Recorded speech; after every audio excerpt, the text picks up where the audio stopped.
शासन ने सुरक्षा व्यवस्था को बढ़ा दिया है। बिहार विधानसभा भवन के आसपास 1 से 5 दिसंबर तक शीतकालीन सत्र के दौरान विशेष प्रतिबंध लगाए गए। नियम तोड़ने पर धारा 163 के तहत सख्त कार्रवाई होगी। सुरक्षा के मद्देनजर विधानसभा के बाहर बैरिकेडिंग और तार की जालियां लगाई जा रही है ताकि सत्र के दौरान किसी भी तरह की गड़बड़ी ना हो, ये बताया जा रहा है। बिहार विधानमंडल के विशेष शीतकालीन सत्र के तहत धारा 163 के तहत सख्ती से कार्रवाई की जाएगी। सत्र के दौरान विशेष प्रतिबंध लगाए गए।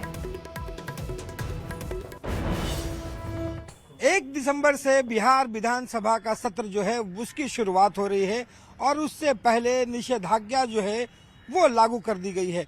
इस विधानसभा जो आप देख रहे हैं इसके अगल बगल तमाम रोडों पर किसी भी ढंग का धरना प्रदर्शन या किसी भी तरीके का यहाँ पे जमावड़ा जो है उस पर पूरी तरह से प्रतिबंध लगा दिया गया है।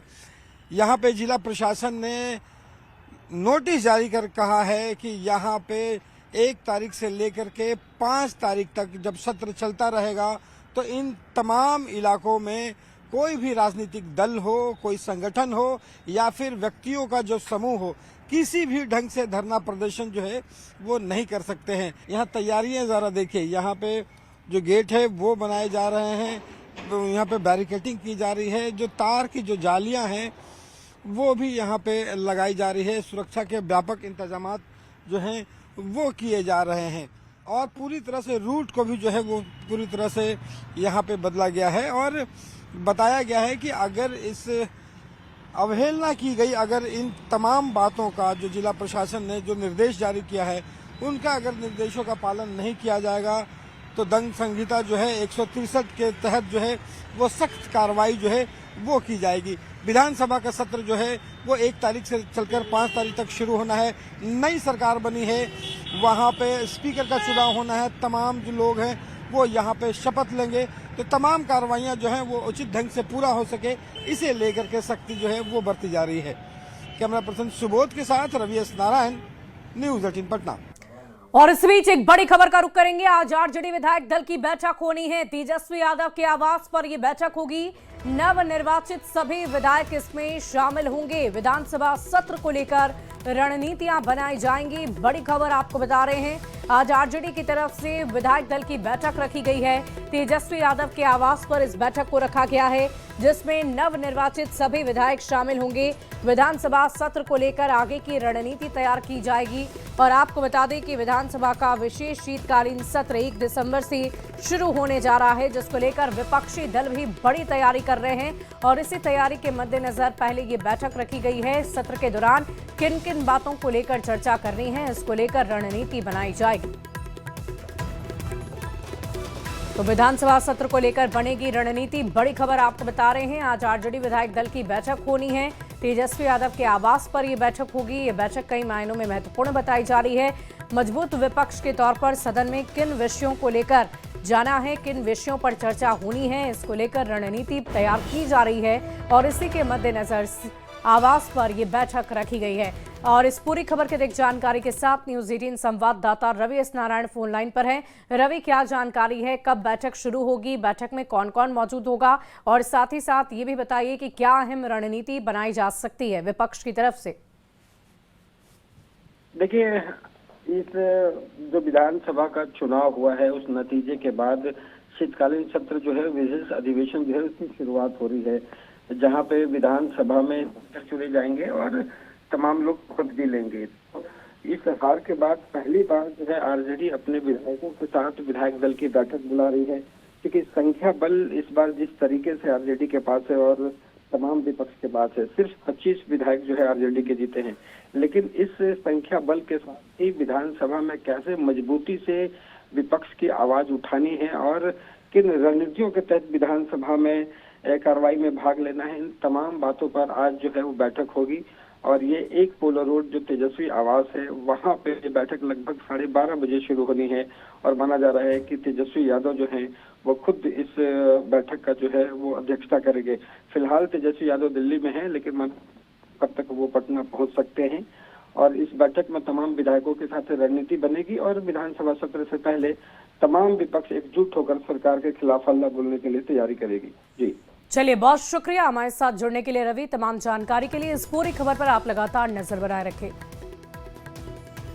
बढ़ते आगे, विधानसभा चुनाव में जीत के बाद बिहार के मुख्यमंत्री नीतीश कुमार पहली बार भागलपुर आ रहे हैं। हालांकि आज वो शहर के भीखनपुर में एक निजी कार्यक्रम में शामिल होंगे और इसके साथ ही समीक्षा भवन में कई विभागीय अधिकारियों के साथ समीक्षा बैठक भी कर सकते हैं।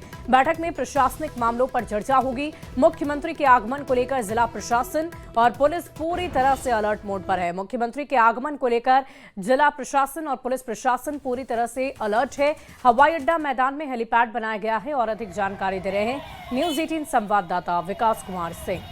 विधानसभा चुनाव 2025 में बड़ी बहुमत हासिल करने के बाद पहली बार मुख्यमंत्री नीतीश कुमार का सिल्क सिटी भागलपुर में आगमन होने जा रहा है। सीएम सबसे पहले हेलीकॉप्टर से शहर के हवाई अड्डा मैदान पहुंचेंगे और फिर यहां से सड़क के रास्ते भिखनपुर में एक निजी कार्यक्रम में हिस्सा लेंगे। उसके बाद सीएम समाहरणालय परिसर स्थित समीक्षा भवन में कई विभाग के अधिकारियों के साथ समीक्षात्मक बैठक भी कर सकते हैं। हालांकि इस बैठक को लेकर प्रशासनिक पुष्टि जो है वो नहीं की गई है, लेकिन संभावना जताई जा रही है कि वो अधिकारियों के साथ बैठक कर सकते हैं। मुख्यमंत्री के आगमन को लेकर हवाई अड्डा मैदान से लेकर कार्यक्रम स्थल तक की सुरक्षा बढ़ा दी गई है। तस्वीरों में साफ तौर पर देख सकते हैं किस तरह से हेलीपैड यहां पर तैयार किया गया है और मुख्यमंत्री नीतीश कुमार भागलपुर आ रहे हैं। सीएम के आगमन को लेकर शहर की सुरक्षा व्यवस्था कड़ी कर दी गई है। विकास कुमार सिंह, न्यूज 18 भागलपुर। और देखिए, गृह मंत्री सम्राट चौधरी के आदेश के बाद पुलिस एक्शन मोड में है और आज अहले सुबह राजधानी पटना की बेउर जेल स्थित राज्य के कई जिलों में छापेमारी की गई है। सिटी एसपी पूर्वी और सिटी एसपी पश्चिम के नेतृत्व में पुलिस की टीम ने बेउर जेल में सुबह 5 बजे से करीबन 7 बजे तक विशेष तौर पर छापेमारी अभियान चलाया। पुलिस टीम ने जेल में कई वार्ड में एक एक करके सर्च ऑपरेशन भी चलाया। इस दौरान बैरकों में संदिग्ध सामान, मोबाइल फोन, अगर बात करें प्रतिबंधित वस्तुओं की तो वो भी अभी फिलहाल नहीं मिला है। कैदियों की गतिविधियों की गहन रूप से जांच पड़ताल की गई। जेल अधीक्षक ने बताया कि ये रूटीन छापेमारी थी जिसमें जेल के अंदर 2 घंटे तक रहने के बाद भी कुछ भी बरामद नहीं हुआ। हमारी भी कोशिश रहती है कि जेल के अंदर कोई आपत्तिजनक सामान ना पहुंचे। छापेमारी के दौरान मिले सामान और बरामदगी के बारे में अधिकारी जल्द ही विस्तृत जानकारी साझा करेंगे। पुलिस का कहना है कि जेल के अंदर सुरक्षा व्यवस्था को और भी ज्यादा सख्त करने और अवैध गतिविधियों पर रोक लगाने के लिए ये अभियान चलाया गया है। तो 3 तस्वीरें आपको टीवी स्क्रीन पर दिखा रहे हैं। जेल में छापेमारी की ये तस्वीरें हैं।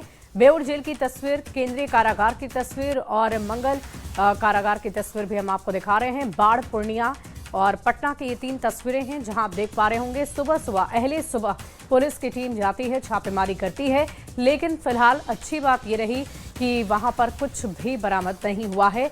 मंडल उपकारा की तस्वीर भी हम आपको दिखा रहे थे। बाढ़ से ये तस्वीरें हम आपको लगातार दिखा रहे हैं। पूर्णिया, पटना 3 तस्वीरें आप देख पा रहे होंगे। और आपको बता दें कि ये एक रूटीन छापेमारी थी जिसमें कैदियों की गतिविधियों पर भी नजर रखा गया। और देखिए, बिहार में नई सरकार बनने के बाद माफिया पर कार्रवाई तेज हो गई है। मुजफ्फरपुर में पुलिस ने 110 कुख्यात अपराधियों की लिस्ट तैयार की जिन पर गंभीर वारदातों में शामिल होकर अवैध संपत्ति बनाने का आरोप लगा है। एसएसपी ने बताया कि इन पर बीएनएसएस की धारा 107 के तहत संपत्ति को जब्त किया गया है और प्रक्रिया शुरू की जा रही है। जिले में पहले भी कई माफियाओं की संपत्ति जब्त हो चुकी है, कुछ पर कार्रवाई की जा रही है। और खबर आपको हम बता रहे हैं मुजफ्फरपुर से, जहां गंभीर अपराध और अवैध संपत्ति का आरोप लगा है और इसी मामले में आगे की कार्रवाई की जा रही है।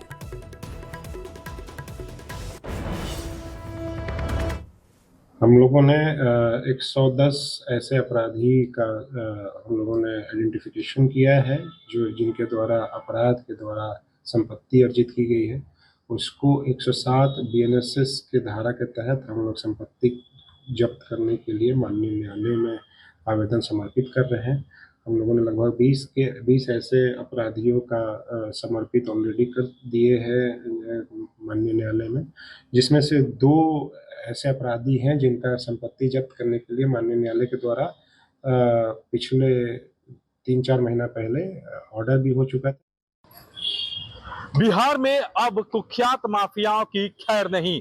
पहले ही बिहार के डीजीपी विनय कुमार ने एक लिस्ट जारी कर दिया है जिसमें कुख्यात माफियाओं का नाम शामिल है, जिन पर सख्त कार्रवाई करने की बात कही गई है। वहीं मुजफ्फरपुर की बात करें तो मुजफ्फरपुर में भी 110 कुख्यात माफियाओं का लिस्ट तैयार कर लिया गया है, जिसने क्राइम के माध्यम से, अपराध के माध्यम से जिसने अवैध संपत्ति अर्जित की है, उन सब की संपत्ति जब्त की जाएगी। पहले भी 2 कुख्यात माफिया पर कार्रवाई हो चुकी है, जिसमें अनंजर ओमकार और चुन्नू ठाकुर का नाम शामिल है।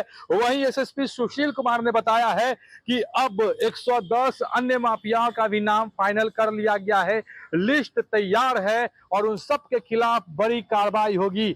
गंभीर कांडों में संलिप्त रहे हैं और अपराध के माध्यम से उन्होंने जो अवैध संपत्ति है वह अर्जित की थी, और ऐसे में उन सब के खिलाफ कार्रवाई होगी और बहुत जल्द इन सभी अपराधियों के खिलाफ पुलिस जो है वह कड़ा एक्शन लेने की तैयारी कर रही है। मुजफ्फरपुर से न्यूज 18 के लिए प्रियांक सौरभ। बढ़ते आगे अगली खबर मुजफ्फरपुर से, जहां बुलडोजर एक्शन के बाद अब नया प्लान तैयार हो रहा है। जाम और साफ सफाई को लेकर प्रशासन काफी एक्टिव नजर आ रहा है। वहीं शहरी यातायात को सुदृढ़ बनाने के लिए प्रशासन ने नया मास्टर प्लान तैयार किया है। न्यूज 18 से बातचीत में डीएम ने बताया कि अब शहरी क्षेत्र में चलने वाले ई रिक्शा और ऑटो रिक्शा को लेकर कलर कोडिंग करने की व्यवस्था की जा रही है, जिसके माध्यम से यह तय होगा कि किस रूट पर कौन सी गाड़ी चलाई जाएगी।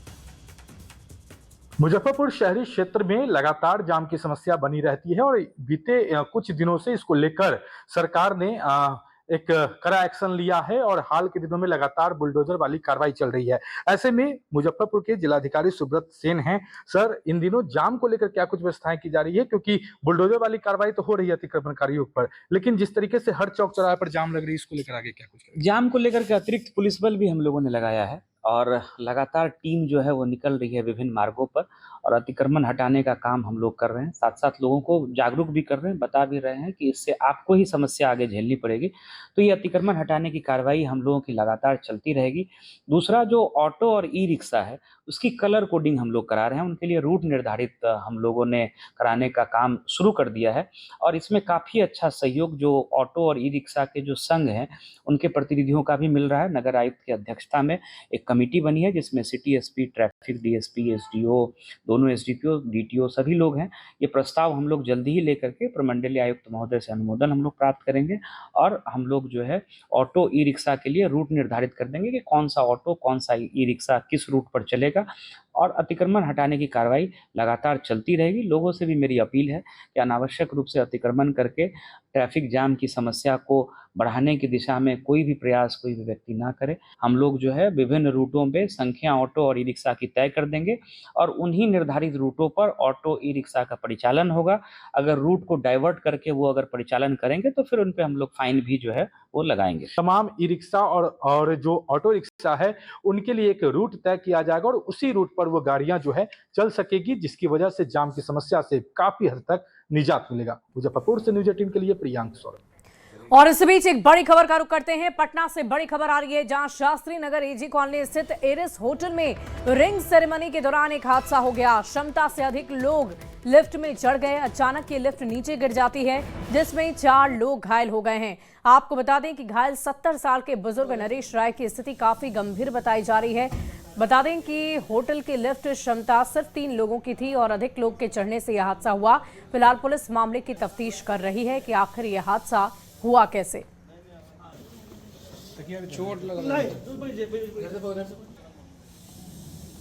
इलेक्ट्रिसिटी फ्लक्चुएशन के कारण ये कंट्रोल नहीं रहा और स्लाइड हो गया है सेकंड फ्लोर से। कितने लोग अंदर गए थे? इसमें 3 से 4 लोग थे सर। 3 से 4 लोग। घायल कितने लोग हुए हैं? अभी एक जो सीनियर सिटीजन है वो दिल के मरीज है, थोड़ा सा उनके अंदर वो जो कहते हैं ना हेजिटेशन टाइप वो हो गया और थोड़ा सा उनको पैर में चोट लगा तो वो दिखाने। हम लोग को सूचना मिला कि शास्त्रीनगर थाना अंतर्गत एरिस होटल में लिफ्ट टूटने से किसी व्यक्ति को मैंने चोट लगा है। सूचना के सत्यापन हेतु हम लोग एरिस होटल आए और यहाँ पता चला कि एक 70-75 नरेश राय नाम का कोई व्यक्ति है, शादी समारोह में आए हुए थे, उनको चोट लगी है, किसी प्रकार की हताहत नहीं हुई है। और ऐसे में अब न्यूज 18 पूछता है सवाल कि आखिर भीड़ रोकने के लिए होटल ने क्या व्यवस्था की थी। कम क्षमता वाली लिफ्ट पर होटल को आखिर लाइसेंस कैसे मिल गया? क्या लिफ्ट का नियमित मेंटेनेंस और सेफ्टी जांच की गई थी? अगली खबर नवादा से आपको बताएंगे, जहां टूरिस्ट के साथ मारपीट की घटना को अंजाम दिया गया है, जिसके बाद पुलिस ने कार्रवाई करते हुए पश्चिम बंगाल के एक टूरिस्ट के साथ मारपीट के आरोप में एक व्यक्ति को गिरफ्तार कर लिया। हेसुआ थाना क्षेत्र में गाड़ी को रुकवाकर मारपीट की घटना को अंजाम दिया गया, जिसके बाद पीड़ित ने पुलिस से शिकायत दर्ज कराई। 4 टूरिस्ट बोधगया और राजगीर घूमकर लौट रहे थे और तभी बाइक सवार लोगों ने टूरिस्ट को घायल कर दिया। गाड़ी के पीछे तरफ लग गया, अगर लात घुसा करके मेरे गाड़ी में तोड़फोड़ करना शुरू कर दिया। अब मारपीट भी किया आपके? उसके बाद सडनली उन्होंने एक बार में मुझे इधर मार दिया, मेरा ब्लीडिंग स्टार्ट हो गया। दोबारा मारा यहाँ लग गया, तीसरा बार लगा यहाँ। लात घुसा थे, कितना चला उतना तो मैंने ध्यान नहीं दिया। कौन सी गाड़ी से थे आप? मैं स्कॉर्पियो लेके जा रहा था, अपना फैमिली लेके बोधगया जा रहा था। बढ़ते आगे, अगली खबर भागलपुर से, जहां गंगा का जलस्तर कम होने के साथ ही कटाव तेज हो गया है, जिससे लोग डरे सहमे नजर आ रहे हैं। मानिक सरकार घाट पर जमीन धंसने से मोहल्ले में भय का माहौल बना हुआ है। तेज कटाव के कारण लोगों को अपना घर खाली करके जाना पड़ रहा है। गंगा से सटे आसपास के मकान में दरारें आने लगी है। मुख्य सड़क पर बड़ी बड़ी दरार आ चुकी है। प्रशासन की ओर से अब तक राहत बचाव कार्य नहीं शुरू किया गया। डर तो ऑब्वियस सी चीज़ है कि डर तो लगेगी ही। जब रात में ये ध्वस्त हुआ, उसके बाद अचानक मेरे भ्राताश्री का कॉल आया कि ऐसी घटना है, तो रातों रात मुझे घर से आना पड़ा। सुबह 5 बजे तक मुझे यहाँ पहुँचना पड़ा। पहुँचने के बाद ठीक है, यहाँ पर नगर निगम के कुछ अधिकारी भी आए, बट उनके आश्वासन से यहाँ हम नहीं रह सकते हैं। रात्रि में एक्चुअली हुआ ऐसा कि गंगा की कटाव शुरू हो गई, जिसमें कि मकान के बिल्कुल जड़ तक आ चुकी थी पानी और दरारें आ चुकी थी मकान में। तो रात्रि में ही हम लोगों को खाली करके सामान बाहर आना पड़ा। बढ़ते आगे, अब बात करेंगे बिहार के मौसम के मिजाज की। पछुआ हवा के चलते बिहार में ठंड और जोर पकड़ने लग गई है। कई जिलों में कोहरा छा गया है। मौसम विभाग का कहना है कि 1 से 6 दिसंबर के बीच तापमान और भी ज्यादा गिरेगा। कई जगह शीतलहर जैसी स्थिति बन सकती है। पूर्वी चंपारण, पश्चिम चंपारण, सीतामढ़ी, शिवहर, गोपालगंज में ठंड का असर सबसे ज्यादा देखने की चेतावनी जारी की गई है। में लगातार गिरते तापमान के कारण ठंड का जो असर है वो बढ़ता जा रहा है और पछुआ हवाओं ने एक बार फिर से बिहार में ठंड का जो असर है वो बढ़ा दिया है। और इसका असर ये है कि बिहार के कई ऐसे जिले हैं, लगभग 10 जिले ऐसे हैं जहां पे कोहरा जैसी स्थिति जो है वो बना हुआ है। पिछले दिनों आपको बता दूं कि पटना है, गोपालगंज है, बेतिया है और पश्चिमी चंपारण का जो इलाका है, तमाम जिलों में जो कोहरा है वो देखा गया और साथ साथ जो है वो धुंध की भी जो स्थिति है वो देखी जा रही थी। कई ऐसे शहर हैं जिसका तापमान तेजी से गिरा है। औरंगाबाद ऐसा जिला है जहां पे तापमान जो है वो 11 डिग्री सेल्सियस तक पहुंच गया है। तो लगातार जो है वो मौसम ठंड जो है वो बढ़ती जा रही है और अनुमान लगाया गया है कि मौसम विभाग ने बताया है कि 1 दिसंबर से लेकर 6 दिसंबर तक जो है वो लगातार ठंड में और ज़्यादा गिरावट देखी जा सकती है और तापमान जो है वो 10 डिग्री तक गिर सकता है, जिसके कारण शीतलहरी जैसी स्थिति जो है वो बन सकती है। जो बिहार के दक्षिणी पूर्व और उत्तरी पूर्व के जिले हैं उसमें जो तापमान है वो 10 से 12 डिग्री जो है वो सेल्सियस रह सकता है। और पूर्वानुमान के मुताबिक जो है पूर्वी चंपारण, पश्चिमी चंपारण, सीतामढ़ी, शिवहर और गोपालगंज के जो जिले हैं, इन जिलों में जो शीतलहरी जैसी स्थिति है, तापमान का जो गिरावट है वो ज़्यादा से ज़्यादा देखा जाएगा। कोहरे जैसी जो स्थिति है वो भी जो है वो बनी हुई है, जिसके कारण ट्रेनें जो हैं वो लेट चल रही है। राजधानी पटना में सुबह में और रात के समय में ठंड जो है वो थोड़ी लग रही है, लेकिन पूरे दिन में एक ढंग से कहें कि सूर्य प्रकाश रहने के कारण जो है लोगों को थोड़ा आराम जरूर है। लेकिन साथ साथ हिदायत ये भी दी गई है कि लगातार गिरते तापमान के कारण जो है वो तबीयत पर असर पड़ सकता है, इसलिए लोग सावधानी जरूर बरतें। कैमरा पर्सन सुबोध के साथ रवि एस नारायण, न्यूज़ 18 पटना। और यात्रीगण कृपया ध्यान दें, रेल यात्री के लिए एक जरूरी खबर है। अगर आने वाले दिनों में आप भी रेल यात्रा की प्लानिंग कर रहे हैं तो इस खबर को ध्यान से सुन लीजिए।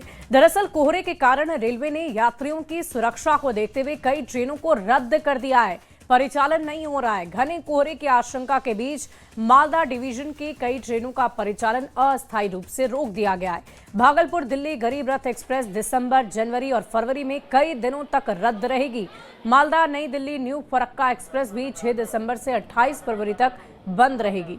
गया कामाख्या साप्ताहिक ट्रेन भी निर्धारित अवधि से निरस्त रहेंगी। यात्रियों को होने वाली असुविधा को कम करने के लिए रेलवे कोहरे से निपटने के लिए तैयार है और सुरक्षित संचालन के लिए उपाय कर रही है। मौसम विभाग के द्वारा दिसंबर से फरवरी माह में कोहरे को लेकर जो है अलर्ट जारी किया गया है, जिसको लेकर मालदा डिवीजन की ओर से कई ट्रेनों के परिचालन में जो है तब्दीली की गई है। कई ट्रेनों को रद्द किया गया है तो कई ट्रेनों के को लेट होने को लेकर भी जो है आशंका जाहिर की गई है। भागलपुर से दिल्ली के बीच चलने वाली 22-405 गरीब रथ एक्सप्रेस दिसंबर महीने में 4 दिनों तक रद्द की रहेगी। वहीं जनवरी महीने में 9 दिनों तक इस ट्रेन को रद्द किया गया है। वहीं 22-406 भागलपुर गरीब रथ एक्सप्रेस जो है वह 5 दिन तक दिसंबर में रद्द रहेगी। वहीं 4 दिनों तक यह जनवरी में भी रद्द की गई है। वहीं दिल्ली न्यू फरक्का एक्सप्रेस 6 दिसंबर से 28 फरवरी तक नहीं चलेगी और दिल्ली से मालदा टाउन एक्सप्रेस 4 दिसंबर से 26 फरवरी तक रद्द की गई है। वहीं अब यात्रियों को इसको लेकर जो है ध्यान देने की जरूरत है कि इस समय में जो यात्रा करने के लिए उन्होंने टिकट कटाया है उसको देखकर अपना समय सीमा जो तय कर सकते हैं। वहीं यात्रियों को इसको लेकर परेशानी भी होगी, लेकिन जो कुहासे को लेकर जो है अलर्ट जारी किया गया है उसके तहत जो है ये पहले से जो है मालदा डिवीजन ने ऐलान कर दिया कि ये ट्रेनें रद्द रहेगी। आशीष रंजन, न्यूज़ 18 भागलपुर।